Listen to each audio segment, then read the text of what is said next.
Hello, friends. Welcome to the Siddharth classes.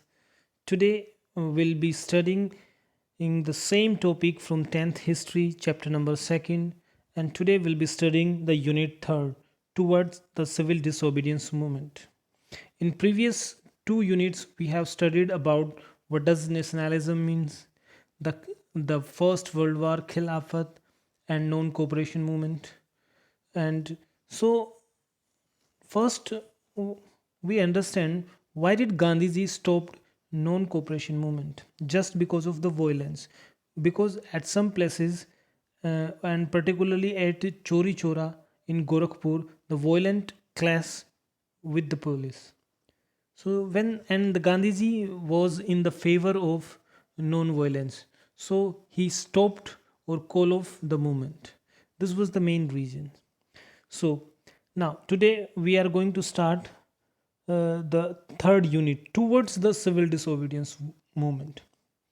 मतलब Gandhiji didn't started just after the civil disobedience movement, just after the non cooperation movement. तुरंत शुरू नहीं किया था, बीच में एक थोड़ा सा फेज रहा. क्यों रहा? Because he felt the movement was turning violent in many places and satyagrahi need to be properly trained before they would be ready for mass struggle. Gandhi ji को अब ये बात समझ में आ गई थी कि directly we can't start the any movement.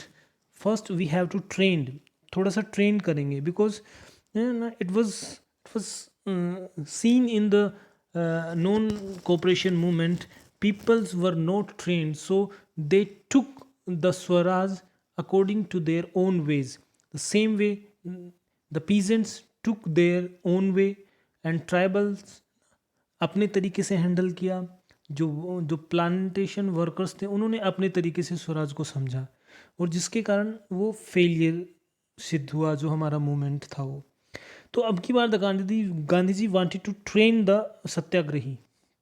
And the second, जो कुछ लोग थे, some politicians wanted to participate in the council elections. वो काउंसिल इलेक्शन में इलेक्शन फाइट करके वो गवर्नमेंट के अंदर जाना चाहते थे, so that they can put forward their conditions, their situations, they can make law for themselves within the administrations. तो वो एडमिनिस्ट्रेशन के अंदर जाके कुछ चेंजेस करना चाहते थे, और वो काउंसिल इलेक्शन में पार्ट लेना चाहते थे, जो कि एक लॉ बन के आया था गवर्नमेंट ऑफ इंडिया एक्ट 1919 में. तो एक रीज़न ये था. ठीक है. सो इस एक्ट के तहत C R Das and Motilal Nehru formed Swaraj party within the Congress to argue for a return to council politics. कई बार ये क्वेश्चन पूछा जाता है, who formed the Swaraj party? So C R Das, है ना, Chittaranjan Das and Motilal Nehru, they formed the Swaraj Party. By younger leaders like the Jawaharlal Nehru and Subhash Chandra Bose uh, pressed for more radical and mass agitations and for full independence. So during this time, particularly the Congress divided in two ideology. One, the liberals और the moderates.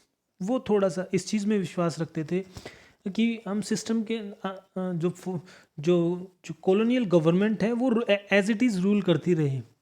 ठीक है, but हमें थोड़ा सा कुछ administration में भाग लेने का मौका मिले. So they just wanted some seat in the administrations. उनको वो ये मानते थे.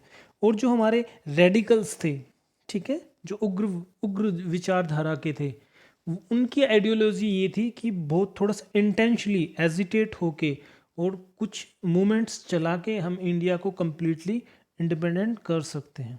तो ये दो आइडियोलॉजीज थी. So two factors again shaped Indian polity towards the late 1920s. देखो, अभी हमने सिविल डिसोबीडियंस मूवमेंट नहीं शुरू किया है. हम we are studying the period between end of the non cooperation movement and before starting the civil disobedience movement. इनके बीच का जो एक पीरियड था, हम उसको थोड़ा सा स्टडी कर रहे हैं कि उसके बीच में क्या सिनेरियो था. ठीक है. सो उस दो इस दौरान दो चीज़ें हुई. एक, वर्ल्ड वाइड इकोनॉमिक डिप्रेशंस. जो ये वाला फेज था ये वर्ल्ड वाइड इकोनॉमिक डिप्रेशन का फेज था। तो जो फर्स्ट था वो था डिप्रेशन। इसके different what were the consequence after this depressions? Agriculture prices begin fall of 1926 to 1930। इस ड्यूरेशन के बीच में एग्रीकल्चर प्राइसेस थे उनकी बहुत डाउन हो गई। सो जो इंडियन फार्मर्स थे ना वो अपन को जो सरप्लस प्रोडक्शन होती थी उसको एक्सपोर्ट करते थे। If the price is down so the export price is also down. So उनको वो they were not able to sell their harvest. और जब वो अच्छी सेल ही नहीं कर पाएंगे तो they would not be ables to generate the revenue. तो पैसा भी नहीं आएगा और पैसा नहीं आएगा तो वो रेंट कैसे पे करेंगे? तो ये सिचुएशंस फार्मर के सामने थी। एक रीज़न तो ये बना जो पॉलिटिको ना थोड़ा सा उन्होंने रीशेप किया। और द सेकंड रीज़न एक कमीशन बनाया गया था, एक commission under the sir John Simon, और इसी के नाम पर फिर हमने इस कमीशन का नाम रखा and that was the Simon commissions. ठीक है। अच्छा, ये साइमन कमीशन रखा क्यों गया था? So understand this thing, setup in the response to the nationalist movement. जो भी मूवमेंट इंडिया में हो रहे थे, ठीक है, उनके उनके अगेंस्ट में बनाया गया था ये। ठीक है। The commission was to look into the functioning of the constitutional system in India and suggest changes। तो इस बॉडी को रिपोर्ट करना था to the British councils, just है ना। तो इसका कमीशंस का काम ये था कि इंडिया के अंदर जाओ और जो भी कॉन्स्टिट्यूशनल सिस्टम है उसको ऑब्जर्व करो, एंड इफ है ना, if there is some requirement in change of the constitution और anything there is some need to change, so just we will do the things. So इसलिए ये साइमन कमीशन इंडिया आया। लेकिन इसमें there was a problem that none of the member was Indian. उनमें से कोई भी मेंबर इंडियन नहीं था। तो ये थोड़ी सी बात इंडियंस को गलत लगी, क्योंकि आप इंडिया में आ रहे हो, इंडिया की कॉन्स्टिट्यूशन को जज करोगे, इंडिया की प्रॉब्लम को समझोगे, उस पर रिपोर्ट दोगे, और आप कभी इंडिया आए नहीं, आपको इंडिया के बारे में ठीक से पता भी नहीं। तो ठीक है, तो ये गलत था। So the commission arrived in India in 1928। तो जो इस ना साइमन कमीशन था ये इंडिया कब आया? इन 1928 में। So when the Simon commission came to India the people greeted him go back Simons with the slogan of go back Simon के नारे लगाए गए। और इस सभी पार्टी ने ना एकजुट होके इसमें काम किया। All parties including Congress, Muslim League participated in the demonstrations. मतलब सभी पार्टी ने ऑलमोस्ट ना एवरीबडी वाज पार्टिसिपेटिंग ना to protest the Simon commission. So जब जब कॉलोनियल गवर्नमेंट ने ये देखा कि ये तो सब लोग यूनाइट हो रहे हैं, तो they took some actions. The present Viceroy Lord Irwin announced in October 1929 a vague offer of Dominion State for India। उन्होंने अब कुछ तो ऐसी पॉलिसी उन्होंने लेके आनी थी ना, ताकि इस यूनिटी को ब्रेक कर दें या इस मूवमेंट को यहीं पे रोक दें। तो उन्होंने एक वेग ऑफर दिया। वेग ऑफर का मतलब नथिंग वाज क्लियर इट। उन्होंने एक डोमिनियन स्टेट बनाने की बात करी।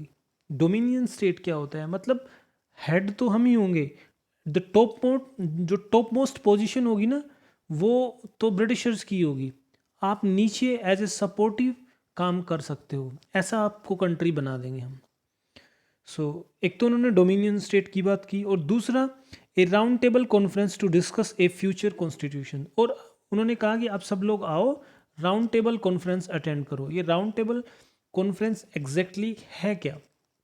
मतलब ये एक टर्म बना दिया राउंड टेबल कॉन्फ्रेंस। इसका मतलब होता है कि सब लोग ब्रिटेन की पार्लियामेंट में जाएंगे, उधर बैठेंगे और वहाँ एक डिस्कशन होगा इस कॉन्स्टिट्यूशन पे, तो उसको राउंड टेबल कॉन्फ्रेंस बोला गया। इन दिसंबर 1929 under the presidency of Jawaharlal Nehru demanded of the पूर्ण स्वराज और फुल इंडिपेंडेंस फॉर इंडिया। देखो कांग्रेस की जो आईएनसी थी, इंडियन नेशनल कांग्रेस, उसके ना मतलब ऐसे सेशंस होते थे ईयरली या कई बार 2 बार भी हो जाते थे एक साल में। तो इन सेशंस पे और कोई ना कोई हेड होता था। तो जो दिसंबर वाला सेशन था 1929 वाला, इसमें जो हेड थे, जो presidency of the Jawaharlal Nehru, मतलब इस समय हेड कौन कर रहे थे? जवाहरलाल नेहरू। तो उन्होंने इस समय 1929 में पूर्ण स्वराज की मांग करी, ठीक है। और उन्होंने बताया कि जो 26 जनवरी 1930 है, इसको हम कंप्लीट इंडिपेंडेंस डे अर्थात पूर्ण स्वराज दिवस बनाएंगे। यहाँ से ये घोषणा की इस सेशन से, लाहौर सेशन से, ठीक है।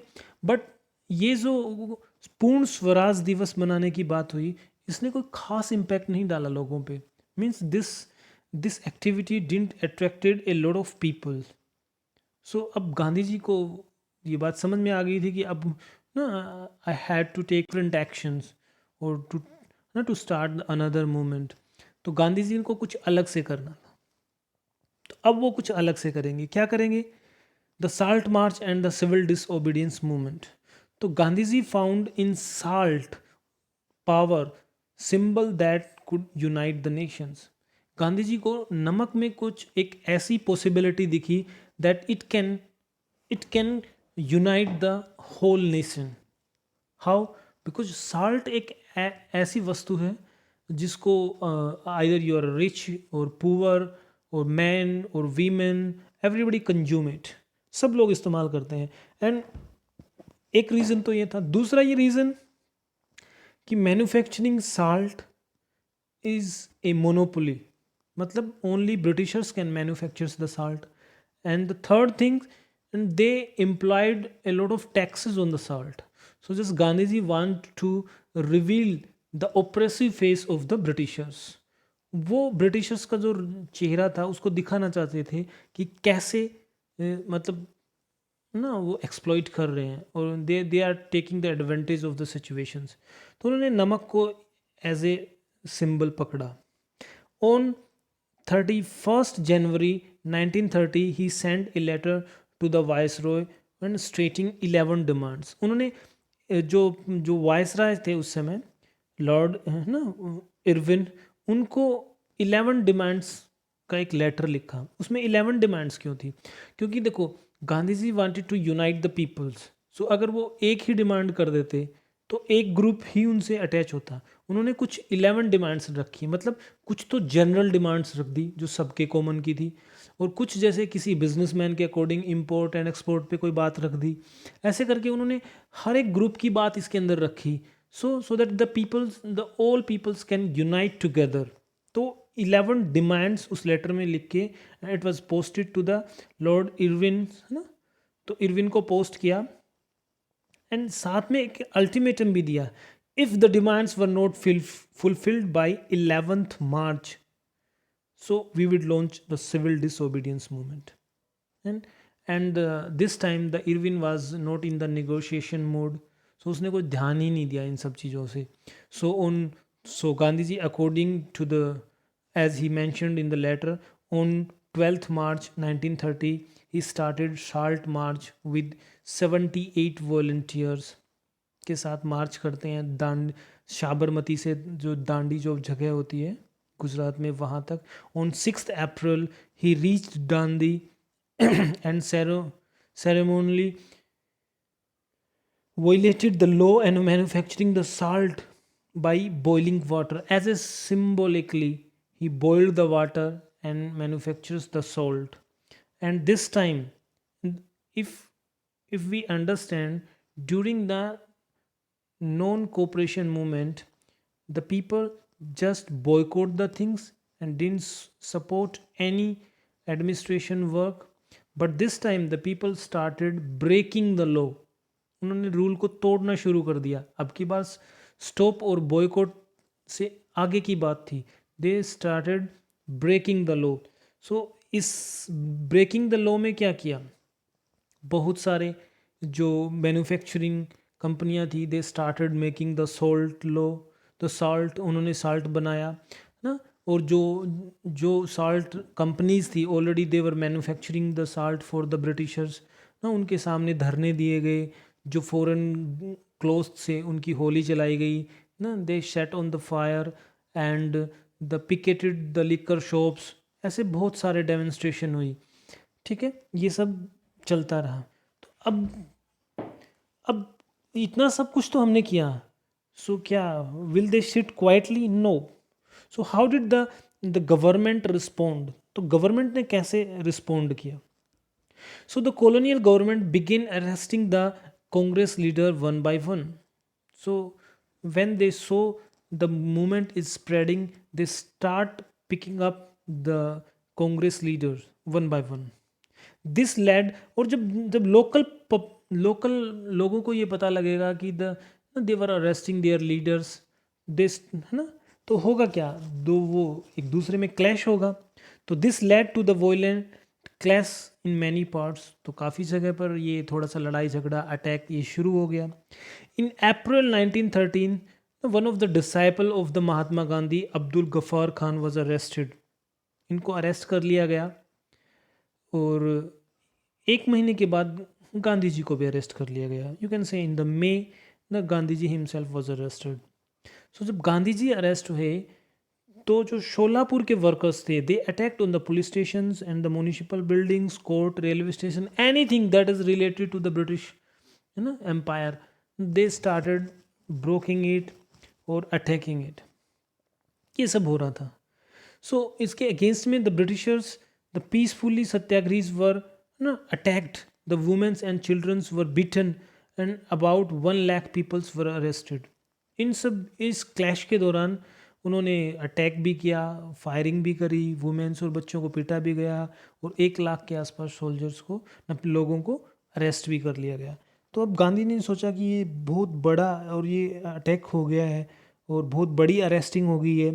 तो Gandhi ji once again decided to call off the movement and entered into a pact with Irwin, है ना, Gandhi Irwin pact on 5 March 1931।